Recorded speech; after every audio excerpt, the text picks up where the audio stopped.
ಸರಿನೂ ಹೀಗೆ ಕನ್ನಡನ ತುಂಬ ಎಂಡಿಗೆ ಮಾಡ್ತೀರ, ಅದೊಂದು ಬೇಜಾರಿರುತ್ತೆ ಒಂದು ಮನಸ್ಸಲ್ಲಿ. ಕನ್ನಡ ಅಷ್ಟೊಂದು ಕೆಳಗೆ ಮಟ್ಟಕ್ಕೆ ಇಳಿದಿಲ್ಲ, ಕನ್ನಡನ ತುಂಬ ದೊಡ್ಡ ಸ್ಥಾನದಲ್ಲಿದೆ. ಮುಂದೆ ನಡೆಯೋ ಕಾರ್ಯಕ್ರಮದಲ್ಲಿ ಈ ಥರ ಮಾಡಬೇಡಿ, ಈಗಾದರೆ ನಾವ್ಯಾರೂ ಬರೋದಿಲ್ಲ. ಜೈ ಕರ್ನಾಟಕ ಮಾತೆ. ನಾಂತು ಬಿಡಿ, ನಮ್ದೆಲ್ಲ ಬಂದಿದೆ ಹೋಗಿದೆ ಬರ್ತಾ ಇರುತ್ತೆ. ನಾವೆಲ್ಲ ಫಸ್ಟ್ ಫಿಲ್ಮ್ಗೆ ತೊಗೊಂಡ್ವಿ ಬೆಸ್ಟ್ ಆಕ್ಟರ್ ಅವಾರ್ಡ್.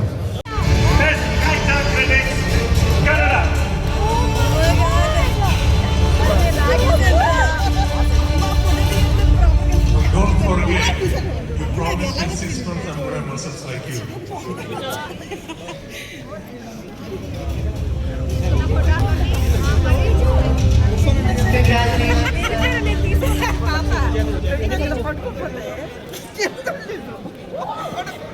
ನನಗೋಸ್ಕರ ವೆಯ್ಟ್ ಮಾಡ್ತಾರೆ ನಮ್ಮ ಕನ್ನಡದ ನಟ ನಟಿಯರಿಗೆ, ಕನ್ನಡ ಅಭಿಮಾನಿಗಳಿಗೆ, ಮತ್ತು ಎಲ್ಲ ಸಿನಿಮಾ ಅಭಿಮಾನಿಗಳಿಗೆ, ಮತ್ತು ನನ್ನ ಅಭಿಮಾನಿಗಳಿಗೆ ನಿಜವಾಗ್ಲೂ ಥ್ಯಾಂಕ್ಸ್ ಹೇಳ್ತೀನಿ.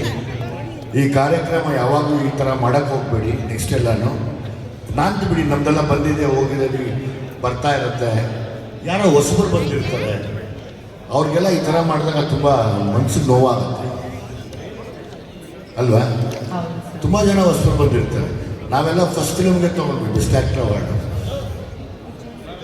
ಸುಮಾರು ಜನ ಹೆಣ್ಮಕ್ಳು, ಹೊಸ ಗಂಡ್ಮಕ್ಳು ಇನ್ಸ್ಪೈರ್ ಆಗಿಬಿಟ್ಟು ಕಾಯೋರು ಸಡನ್ನಾಗಿ ಹಿಂಗೆ ಮಾಡಿದಾಗ ಅದು ತೊಗೊಂಡ್ರೂ ವೇಸ್ಟ್ ಅನ್ಸುತ್ತೆ.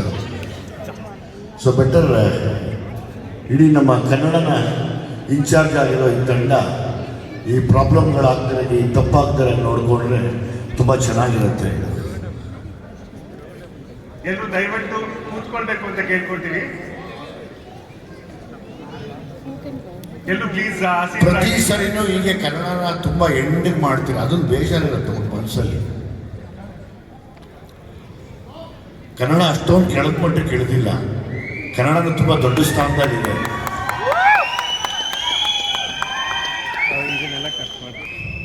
ಸೊ ಹಂಗಾಗಿ ಕನ್ನಡಕ್ಕೆ ತುಂಬ ದೊಡ್ಡ ಗೌರವ ಕೊಡಲಿ ಅಂತೇಳಿ ಈ ಅವಾರ್ಡ್ನ ನನ್ನ ಎಲ್ಲ ಅಭಿಮಾನಿಗಳಿಗೆ ಅರ್ಪಿಸ್ತೀನಿ. Thank you very much. Thank you. Best actor critics ಖಂಡಿತವಾಗ್ಲೂ ಬಹಳ ಒಂದು ದೊಡ್ಡ ಅವಾರ್ಡ್. ನೀವು ಭೀಮಾ ಅನ್ನೋ ಒಂದು ಸಿನಿಮಾ ಮಾಡಿದ್ರು ಕೂಡ ನಿರ್ದೇಶನದ ವಿಷಯದಲ್ಲಿ ನೀವು ಒಂಥರ ಏಕಲವ್ಯ ಇದ್ದ ಹಾಗೆ ಸಾಕಷ್ಟು ಜನರಿಗೆ ಇನ್ಸ್ಪೈರ್ ಮಾಡಿದ್ದೀರಾ. 5-10 ವರ್ಷ ಇಂಡಸ್ಟ್ರಿನಲ್ಲಿ ಉಳಿಯೋದೇ ಬಹಳ ಕಷ್ಟದ ಕೆಲಸ. ಅಂಥದ್ರಲ್ಲಿ ನೀವು 25 ವರ್ಷ ಮಿಕ್ಸ್ತಾ ಇದ್ದೀರಾ. ಇವಾಗ ಡೈರೆಕ್ಟರ್ ಆಗಿ ಒಂದು ಹೊಸ ಚಾಪ್ಟರ್ನ ಶುರು ಮಾಡಿದ್ದೀರಾ. ನಿಮ್ಮ ಜೀವನನ ಇವಾಗ ಮೆಲುಕು ಹಾಕಿದ್ರೆ ಏನ್ ನೆನಪಾಗುತ್ತೆ ಸರ್? ಏನ್ ಮನ್ಸಿಗೆ ಬರುತ್ತೆ? ನಾವು ಡೈರೆಕ್ಟ್ ಆಗೋಕ್ಕಿಂತ ಮುಂಚೆ ಆಕ್ಟಿಂಗ್ ಮಾಡಬೇಕಾದ್ರೆ ಬರೀ ಆಕ್ಟಿಂಗ್ ಮಾಡಿದ್ವಿ, ಆಮೇಲೆ ಉಪ್ಪಿ ಸಾರನ್ನ ಕಾಪಿ ಮಾಡಿಬಿಟ್ವಿ ಅಷ್ಟೇ.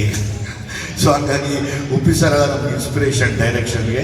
ಸೊ ಹಾಗಾಗಿ ಈಗ ಡೈರೆಕ್ಷನ್ ಏನು ಮಾಡ್ತಿದ್ದೀನಿ, ಸೊ ನಮಗೆ ಗುರುಗಳು ಎಲ್ಲ ಅವರೇನೆ. ಸೊ ಹಾಗಾಗಿ ಅವ್ರನ್ನ ತುಂಬ ಇಷ್ಟಪಡ್ತೀವಿ, ಅವ್ರನ್ನ ಫಾಲೋ ಮಾಡ್ತೀವಿ.